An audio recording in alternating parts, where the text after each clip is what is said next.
Thank you, Can Corla. Tonight, Minister, this House is saying for the third time that the new National Maternity Hospital must be fully owned and controlled by the state, and that it rejects any agreement with St Vincent's Hospital Group or St Vincent's Holdings or the RSC, which does not achieve such state ownership and control of the facility. Now, Deputy Collins has already said that you will not oppose this motion, and I'd be pleased if that happens. However, not opposing something and taking action are two very different things. And tonight, what we're asking for is that action is taken.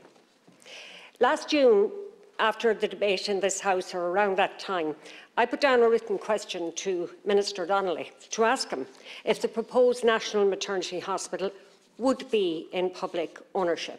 Now, in his response, he talks about planning permission, etc., but then he goes on to say, the ownership and governance arrangements are more complex. Now, that sentence alone raises all kinds of issues. He said last June they are more complex. He then goes on to talk about the Mulvey Agreement and what it does, and about the draft legal framework that's put in place. But then he finishes up by saying, I have been very clear that I will not bring anything to government unless it provides assurances around all legally permissible services being provided in the new National Maternity Hospital. And he said, in this context, as I have already stated, I intend to engage further with both St Vincent's Healthcare Group and the Religious Sisters of Charity as we move forward to the finalisation of the arrangements. Now, to me, that's the kicker. If the Minister was satisfied with the legal position, he wouldn't need any further engagement. Now, apologies for reading that detail, but it matters very much, because they're the Minister's own words. As I said, he started his answer by saying governance and ownership arrangements are more complex, and he finishes by saying he intends to have further engagement. So where precisely are we now in this process of further engagement? Have we the assurances, have we the guarantees that the Minister spoke of? Look, this has gone on for far too long, and in the final analysis, the National Maternity Hospital must be in public ownership. 100% publicly owned hospital. No ifs, no buts, and no maybes. No complex situations.